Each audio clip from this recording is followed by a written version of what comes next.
આગેવાનોને સમસ્ત રાજ્યના આ સભાના માધ્યમથી એક વિનંતી કરવી છે કે ભૂલ કરી હતી મેં કરી હતી,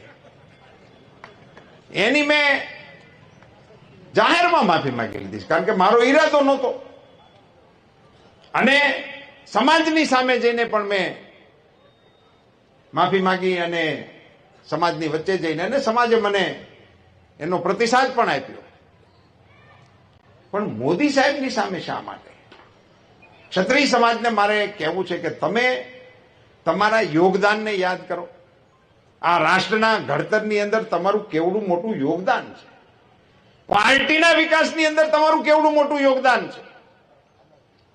અને નરેન્દ્રભાઈ મોદી જેવા વડાપ્રધાન જ્યારે 18 કલાક માણસ ભારત સિવાયની કોઈ વાત વિચારતો ના હોય, મારા દેશ સિવાય કોઈ